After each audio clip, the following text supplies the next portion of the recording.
mais queremos puntualizar unha cuestión a respecto da redacción e do contido da moción que imos debater e que se acaba de expoñer.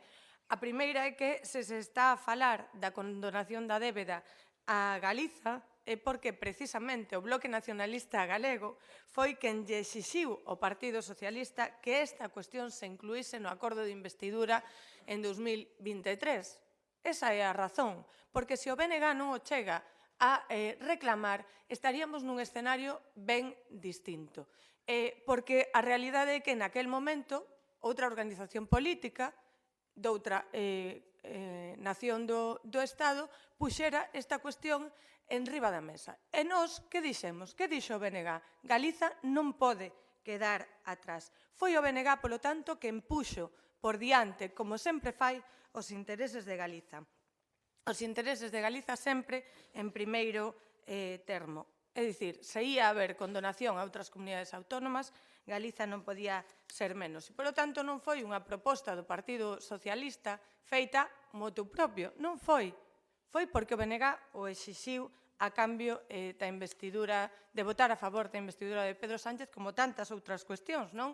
A mellora nas estradas estatais en Galiza, a cuestión da transferencia da AP9, a cuestión das bonificacións na propia AP9, a cuestión da condonación da débeda no Porto da Coruña, as cuestións relativas ás infraestructuras ferroviarias no noso país, etcétera, etcétera, etcétera. Tantas e tantas cuestións que puxemos en riba da mesa e que non puxo outra organización política e que, desde logo, xa sabemos o que acontece coas organizacións políticas estatais cando están no goberno, cando están na oposición do Estado. A posición que nunca se move a do BNG, que é a de sempre defender os intereses de Galiza.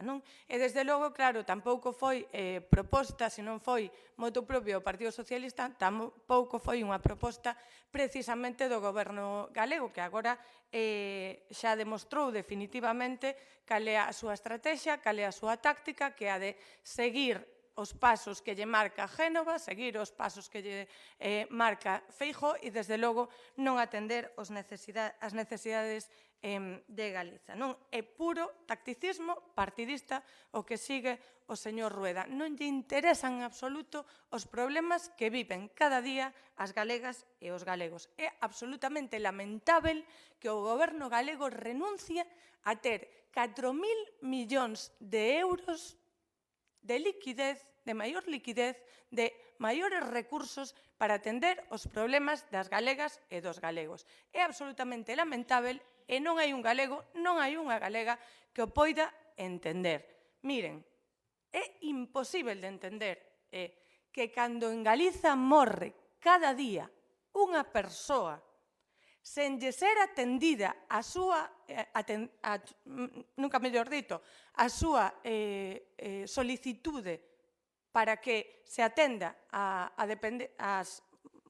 súa situación de dependencia, unha persoa cada día morre en Galiza, volvo a repetir, sen que se lle responda a súa solicitude de atención á dependencia, a vostedes lle sobran 4.000 millóns de euros. Mentres en Galiza hai 11.000 nenos e nenas que non teñen pediatra e 190 concellos que non teñen atención á pediatría, ao Partido Popular de Rueda, a Xunta de Galiza, lle sobran 4.000 millóns de euros. Mentres temos un colapso de 15.000 persoas no rexistro de demandantes de vivenda protexida, ao Partido Popular lle sobran 4.000 millóns de euros. Cantas vivendas se poderían facer para atender a todo o problema que temos de dereito á vivenda no noso país con 4.000 millóns de euros? Cantos PTs, cantos AELs, canta atención á diversidade se podería implementar nos colexios públicos da nosa comunidade de Galiza con 4.000 millóns de euros? Podían contestar todo o que se podía facer con 4.000 millóns de euros. Podían atender as infraestructuras escolares para que, cando veñen os restos dos furacáns, non voen os tellados, por exemplo. Poderían financiar mellor os concellos do noso país. Nos non nos fartamos de dicir que Galiza, a Comunidade Autónoma de Galiza, o goberno do señor Rueda, a Xunta de Galiza, en más do Partido Popular, financia 313 concellos con 168 millóns de euros a través do Fondo de Cooperación Local, mentres esta Deputación financia 93 concellos con prácticamente 125 millóns de euros a través do POS. Miren, vostedes non están na Xunta de Galiza para atender os problemas das galegas e dos galegos, porque senón collerían estes 4.000 millóns de euros, vamos, voando, se lles interesasen os problemas das galegas e dos galegos. O que pasa é que vostedes están na Xunta de Galiza para defender os intereses duns poucos, dunhas minorías, das grandes empresas.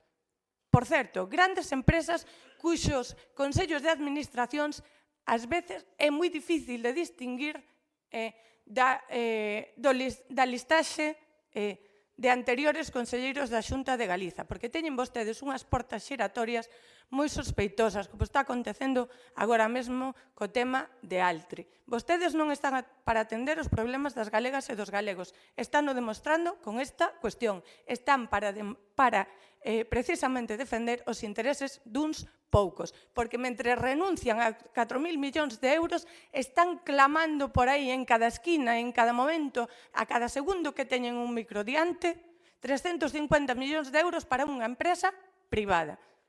Estas son as prioridades do Partido Popular. E só unha última cuestión. Está moi ben que fale o voceiro do Partido Popular de diálogo e de reclamarlle ao goberno da Deputación diálogo. Que se traen aquí as cousas por consenso, etcétera, etcétera. Estaría ben que se aplicadesen iso vostede, porque cando vostedes, o Partido Popular, porque teñen maioría absoluta no Parlamento de Galiza e acaban de cambiar a lei da CRTVG para nomear precisamente o presidente da CRTVG, o director da CRTVG, sin necesidade de consensualo co resto do Parlamento de Galiza. Están vostedes para falar de diálogo. Que ten o Partido Socialista con Junts, fala vostede de que Junts é xenófobo, etcétera, etcétera. É igual de xenófobo cando pacta co Partido Socialista que cando Feijóo intenta construir unha maioría para facer unha moción de censura xunto con Vox. É o mesmo Junts, o mesmo xenófobo, é Vox xenófobo. Están agora vostedes preocupados pola xenofobia ou polos problemas que ten que hai hoxe en día sociais precisamente relacionados coa xenofobia. Un pouquiño menos de hipocresía con esta cuestión.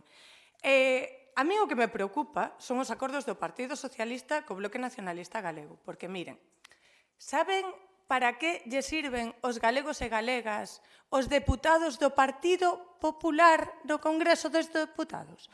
Para absolutamente nada, porque están baixo o pé da estrategia e da táctica de Xénova e do Partido Popular. E non teñen ningún tipo de liberdade para chegar a ningún tipo de acordo que beneficie a Galiza. Pero o representante no Congreso do Bloque Nacionalista Galego está aí para defender os intereses de Galiza sobre todas as cousas. Ese é o seu único compromiso. E iso vostedes non o poden dicir, porque vostedes votan contra Galiza en numerosas ocasións no Congreso dos Deputados e das Deputadas. E miren, eu pregunteille para quen goberna o Partido Popular, non por qué. Ata aí chego. Ata aí chegamos. Xa sabemos por que gobernan, porque os vota a xente. Pero para quen gobernan?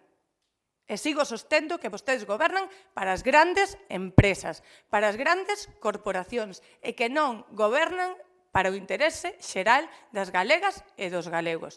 E os feitos xa me remitín. Nin dereito a vivenda, nin dereito a sanidade, nin dereito a educación, nin nada. Vostedes non gobernan para iso. E unha última reflexión. A min gustaríame saber se ao Partido Popular non lle serve a condonación da débeda, cal é a alternativa do Partido Popular para que Galiza este ben financiada? Porque tampouco lle vale que Galiza teña a chave dos seus cartos, como propón o Bloque Nacionalista Galego, porque non sabemos que a condonación da débeda non é a resposta ao problema de financiamento que ten Galiza. Sabémolo. Sabemos que simplemente un balón de oxíxeno puntual. que, por certo, son 4.000 millóns de euros por decisión da Xunta de Galiza, porque foi a Xunta de Galiza do goberno do señor Feijóo quen decidiu acudir á débeda con entidades privadas e non o Fondo de Liquidez Autonómica. Por eso só temos 4.000 millóns de euros agora.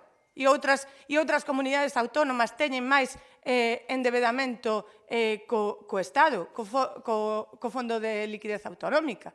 Porque aquí o que se decidiu foi endebedarse coas entidades privadas. Poden explicar, se queren, por qué. Nada máis.